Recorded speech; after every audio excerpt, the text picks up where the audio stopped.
Piers Morgan did his big interview with Nick Fuentes, the white nationalist who's getting a lot of attention in the extreme right wing right now. And so Piers brought him on. And listen, obviously a ton of my discussions of Piers have been opposed to him because he's been a big Trump supporter and stuff. But he does call out some of the extremes on the right, to his credit. And he did that here. And I think he handled the interview pretty solidly, not perfectly, but especially in the clips I'm going to show you, I think solidly. And it goes everywhere from Piers confronting, just as a teaser, Nick on Nick's praise of Hitler and Stalin, all the way to Piers asking Nick if Nick has ever seen a tampon. So it's a wide-ranging interview in every sense of the phrase. Wide-ranging. That photo was wide-ranging. Sorry. I'm sorry. There was just one that was, I don't think it was the best lighting. So, with that being said, here is Nick, who a lot of times, especially in these interviews he's been doing recently, likes to kind of mislead about what his actual ideology is. And he acts like it's stupid for people to go, hey, you previously said you think Hitler's cool. You've previously said that you celebrate Stalin's birthday because you admire him. What's that about? And the reaction from him and his fans is like, oh, that's so stupid. You're soying out or living out. It's like, no, if you're wanting to be taken seriously with your viewpoints, however extreme and terrible they are, then we're going to take you seriously. And that means trying to understand what ideology we're up against, and calling that out is not, oh, you're just looking for out of context clips, or, oh my gosh, talk about the serious things, not me making those comments about Hitler. It's like, no, that actually does matter. That actually does matter a lot. And if you are just out there being needlessly rage baity and provocative for the sake of clicks or something, that's one thing. But Nick's definitely trying to position himself as being taken serious. And so Piers is taking him serious. In the Holocaust. In fact, I want to play you two clips. One is where you talk about Adolf Hitler.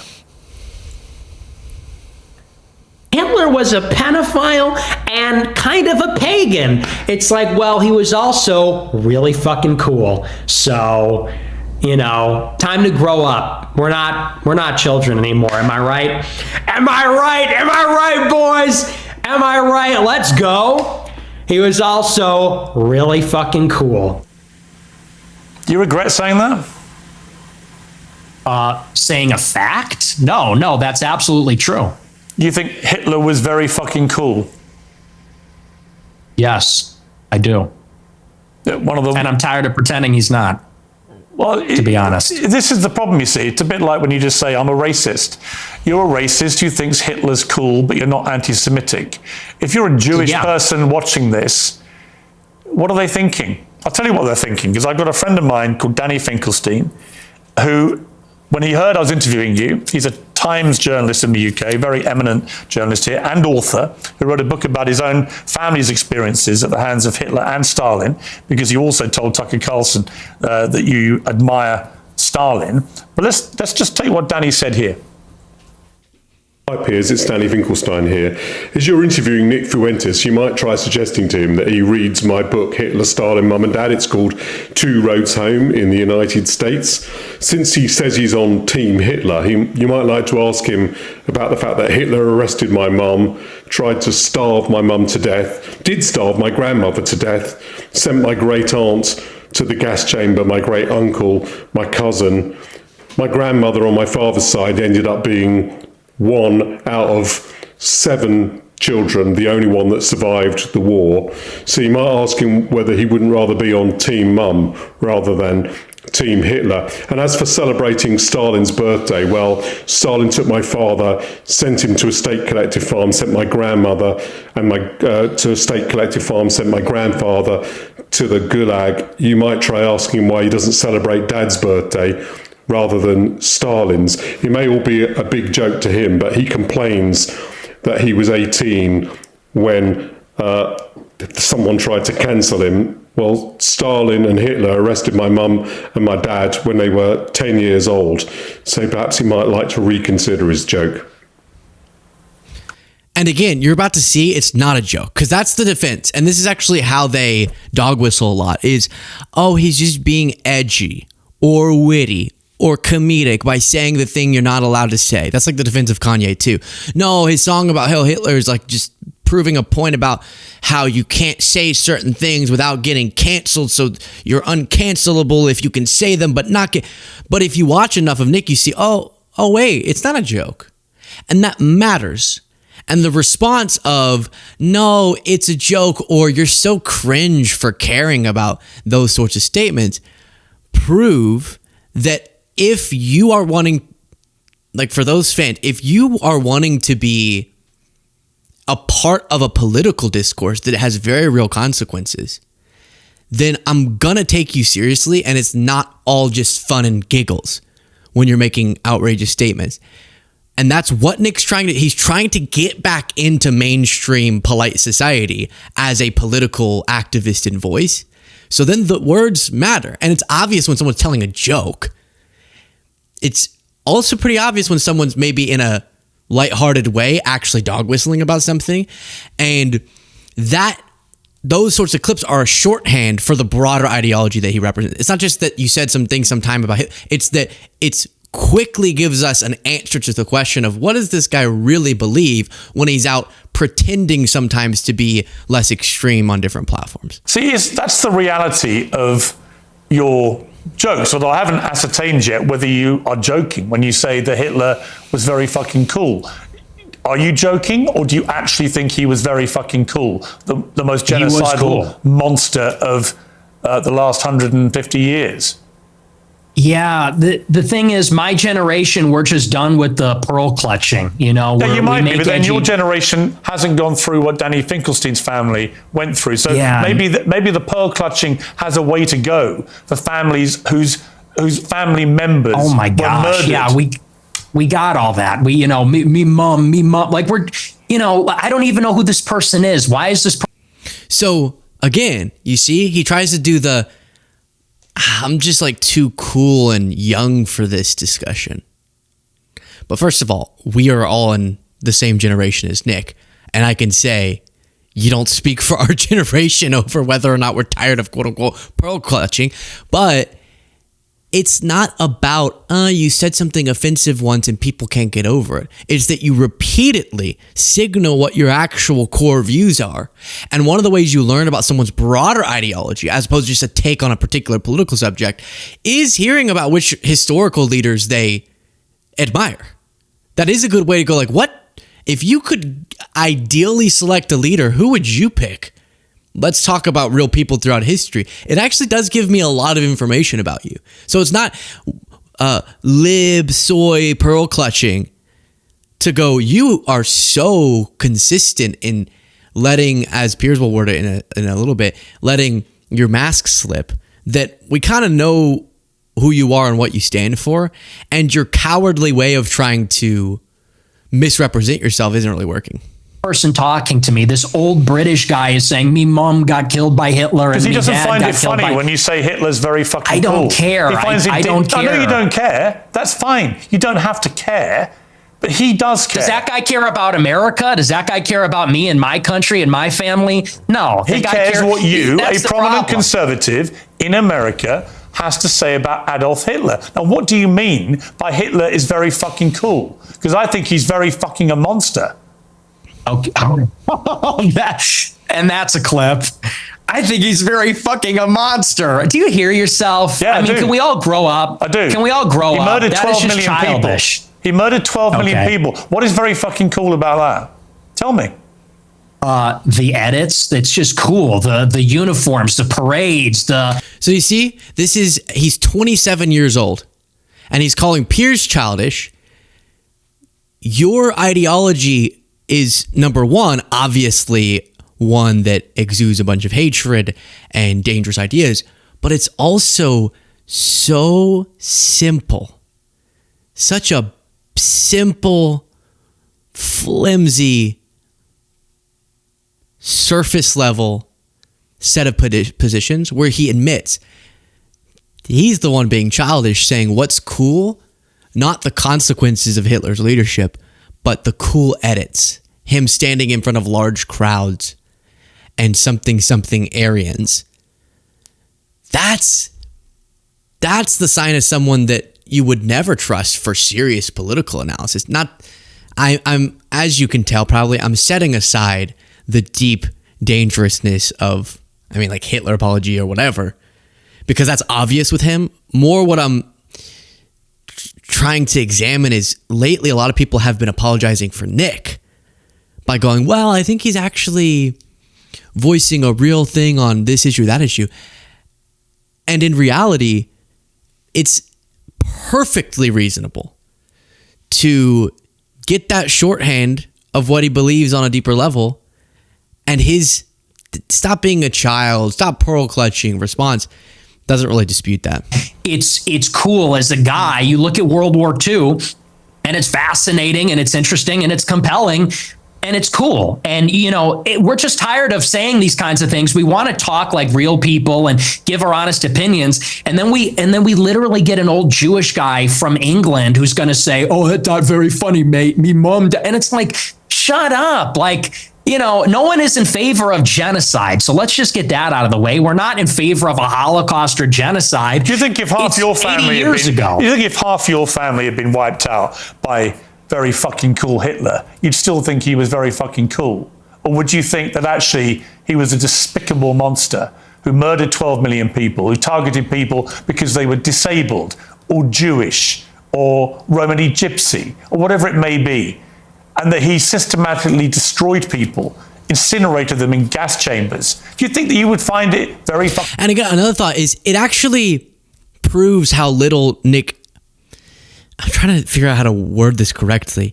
It proves that when he goes around saying he's anti-war, for example, or criticizes Trump, that's a really good example, that he wants peace, he doesn't want war, but then doesn't thoughtfully or critically engage with the deadliest war in human history and what caused it, and instead stays up here on surface level of, I've seen a cool Hitler edit or something. And it's the combination of he actually does resonate with the vitriol that came out of Hitler, obviously, but then also he's like a little child who can't think deeper than the outfits were cool. Like there's a weird combination of those two phenomenons. Fucking cool if your family had been through that? Or do you think you would find it very fucking disgusting? And perhaps moderate the number of times you laugh about it, or want to joke about it, or want to abuse someone like Danny Finkelstein, who's written incredibly powerful books about what happened to his extended family at the hands of the Nazis and your other hero, Stalin. See, my point to you, Nick Fuentes, is that in parts of this interview, you try to come across as moderate, but every now and again, the mask slips, and it slipped again here with what you say about Hitler. There's nothing very fucking cool about Hitler. We know that from history now. We know what he did. You've already conceded that he murdered at least 6 million podcast listeners. The whole time Nick is smirking, just so you can imagine. Jews. So when you say he's very fucking cool, Jewish people watch this and go, this guy's disgusting. Why would he say this about someone who perpetrated such an evil? And what's the real answer? Why do you? Is it just for clicks? Is it for money? Is it just for fun? For shits and giggles? What is it? What motivates you to say something like Hitler was very fucking cool? It's for this. It's for all of this. And the lack of self-awareness is amazing. You're a boomer. You're a 60-year-old boomer. And we've spent maybe 3 minutes on you saying, he's a really fucking monster. He incinerated people. And I'm sitting here saying it's not that serious. It's not that deep. And not that what serious. I'm getting at. Not that serious. Do you want to say more about... So you see what I mean? Kind of what I signaled before, which is he's very weak, and I've said it before, but like cowardly, where he can't actually defend what he says. Even when his defense it was a joke, which he isn't saying there. He's saying, "What? No, I stand by that." And then he can't defend it. And it's not that serious. Well, then stop pretending like you want people to take you seriously. Okay, then you're just kind of like a child who has some identity problems and you feel some solace in finding community in Nazism or something. I don't know. Don't act like you have some serious political things to say if when the more provocative things or horrible things that you say that get a lot of attention are laid out to you. It's not that serious. Because again, we're all trying to, in our political discussions, get to the bottom of what each other believes if we're having a good political discussion. And one of the ways you can do that is ask someone their interpretation of different historical events.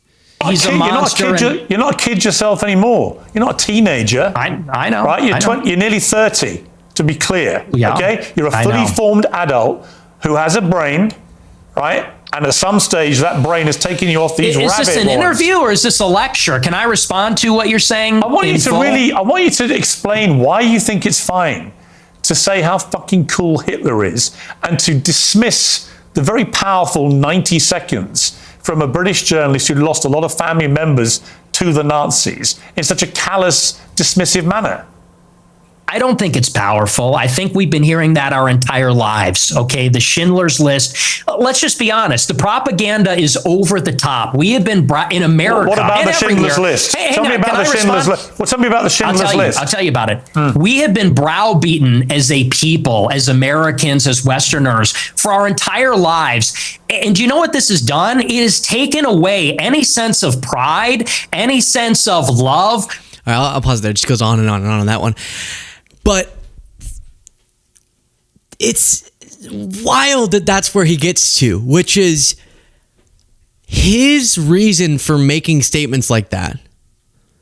He says it's not because I support genocide, even if that's like kind of the main characteristic of what defines someone's reign and power. But it's because if we're way steelmanning his argument, it's because he's making some point about how we've been browbeaten because of a previous tragedy. And that has made Americans not proud of who they are. And it's like, I don't know what world you live in, but World War II is one of the historical events that we get to be really, really proud of our role in. World War II is one of the events that makes you patriotic, meaning America's fight against the Nazis. And he goes on to say that more what he means is like being a white nationalist is what you get shamed for because of Hitler's actions. It's like, look at what racial politics like that can lead to.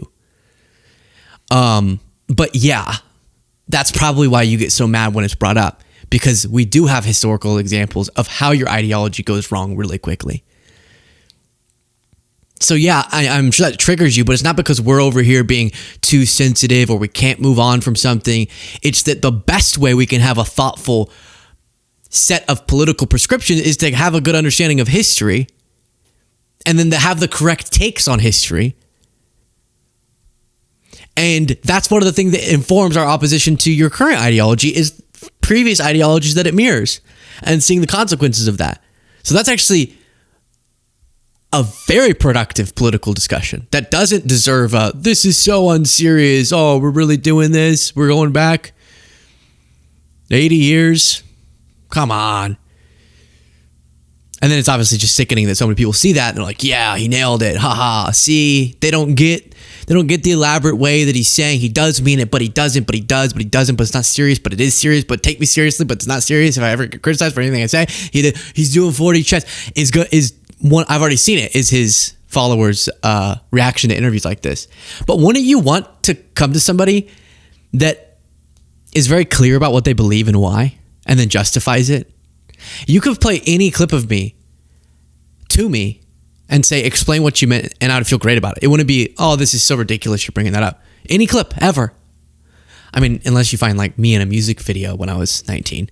That I probably don't want to explain. but any of my political takes. Because this stuff matters. Doesn't mean you can't have a bunch of humorous stuff. There is just no joke there. I'm not saying you can't joke about tough subjects. You can. But what is the joke of Hitler is cool? Where's the joke in that? That's just a statement. And then you go on to say it wasn't a joke and you stand by it, but also don't really press me on it because it's not a big deal. But it is a big deal and tells me a lot about you. Okay, now we get to the less serious moments where he ultimately divulges that he's never had sex, and maybe that's a part of the reason that he's so hateful towards women. Just to clear up one of the many theories about you, I've no idea what the answer is and you haven't got to answer, but are you actually attracted to women? I am attracted to women. You're not gay? No. But I will say that women are very difficult to be around. Okay. So there's that. And do you think they should have the right to vote? I do not. No, absolutely not. They should stay at home? Well, yeah, absolutely. So basically, you're just a misogynist old dinosaur, aren't you? For a young guy. Yeah. I mean, I know I'm the boomer. I know I'm the boomer here, but actually, you're a 27-year-old dinosaur, aren't you? Aren't you, Nick Fuentes? All women. I am. All women are annoying. All women grow old. They all get fat. Says the guy. Have you ever had sex? No, absolutely not. Wow. Says the guy who's never got laid. Wow. That's the thing, though. You boomers, it's always you think you're an expert in women, free love. given you've never got laid? Yeah, we're... Oh, what happened? It did the, refresh thing. But you get the point. This is someone who rants a lot at his followers about the correct roles for the genders and advice on their life, how they will be happy, how they should treat their significant other, how they should treat women in general. And he's like a person who hasn't ever grown up. He hasn't grown up yet. He's still a child and has never had a single relationship of a romantic nature at all. And I'm not saying that just because of sex, you can have romantic relationships that don't get sex, but he later says he literally has never fallen in love. So, I mean, yeah, I guess that would inform some of your anti-women rhetoric. And also, do some soul searching. Do some soul searching, because I've heard a lot of people get asked if they're gay in my life, and it normally doesn't go, no, but I really don't like being around women. And I don't say that to say he's gay, because people, regardless of their sexuality, saying they don't like being around women at all is kind of a strange statement no matter what. But that is a very questionable response, and maybe that's also causing you turmoil that you then direct at different groups. Now, again, I don't like that being the excuse, though. Like, oh, he's sexually... You know how when people are sexually confused, they start hailing Hitler? Like, I don't want to justify it, like blame the gay for all this. But there is a weird psychological thing about it seems people, especially prominent influencers, actually, no, just random people out in the world, too, who are the most hateful or whine the most about women are themselves just really lonely. And it's like, well, maybe try to address the loneliness first and then go see what your take is on women in society or something. Then you have this. Careful. For the march, for the women's march, are we going to see you at the women's march protesting for women's rights and all that? I think women should have equal rights to men. Period. You carry tampons in case your female friends get a period or something? Like, it's crazy. I'd have no problem giving a female friend a tampon, would you? I don't suppose you've ever seen a tampon, have you? Gross. Absolutely not. You think tampons are gross? Yeah, they're filled with period blood. Yeah, it's kind of gross. Wow. Are you into that? You like that? You have you ever seen a lot of tampons? I don't think you've ever seen it, have you? I've seen them. I've seen them before. You've been that close to a woman? Really?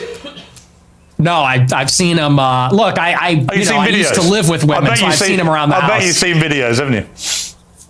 What? What are we doing here, Piers? I'm not sure. You really hate that. I'm not sure. You're more impressed that I'm a misogynist than you are about anything. It's not very really. revealing. I'm actually more. So I don't know how he got there. I guess it was him saying, "Are you going to give tampons to your female friends at a women's march?" So this is the bizarro world we're in. I'm sure the comments are going to be really pro Nick on this. Because Piers, it's weird how, because of the way people's brains operate or social media algorithms push people's brains into operating, you have this incentive that if you go left of center or right of center ultimately you're going to be funneled into the furthest extreme of that. And like, that's what works better. And then those are the loudest voices. Because it's always Piers cultivated a right-wing audience because he did the pro-Trump thing. And all of a sudden, you're going to have a bunch of his followers like Piers, lame, soy boy, you suck. Why are you saying you want women to have rights? It's like, it's not that that's representative of the country and the percentage of right of center, just random people out there who would agree with Nick, but something about the online culture rises those voices to the top, and to the point where Nick thinks it's an own on Piers to say, you probably want women to have rights, weirdo. And a lot of people will watch this and be laughing, not at Nick, but at Piers. But anyways, I guess he's seen a tampon. I don't know if that's particularly relevant, but now we know.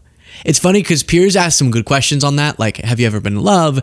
Have you ever had sex? Because that does inform a little bit of where Nick's ideology comes from.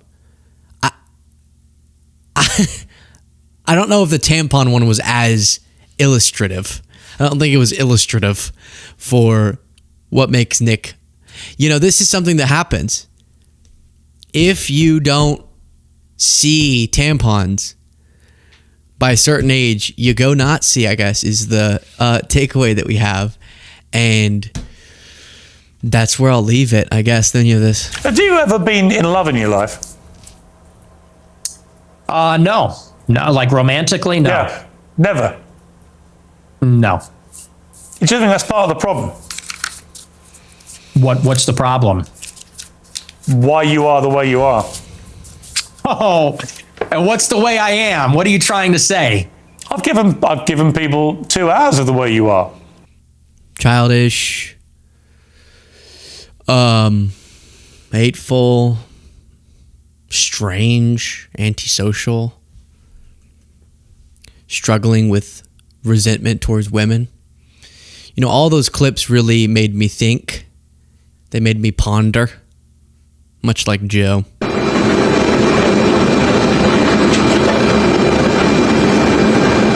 That was my reaction. Joe, what do you think about Nick never having seen a tampon and thinking Hitler's cool?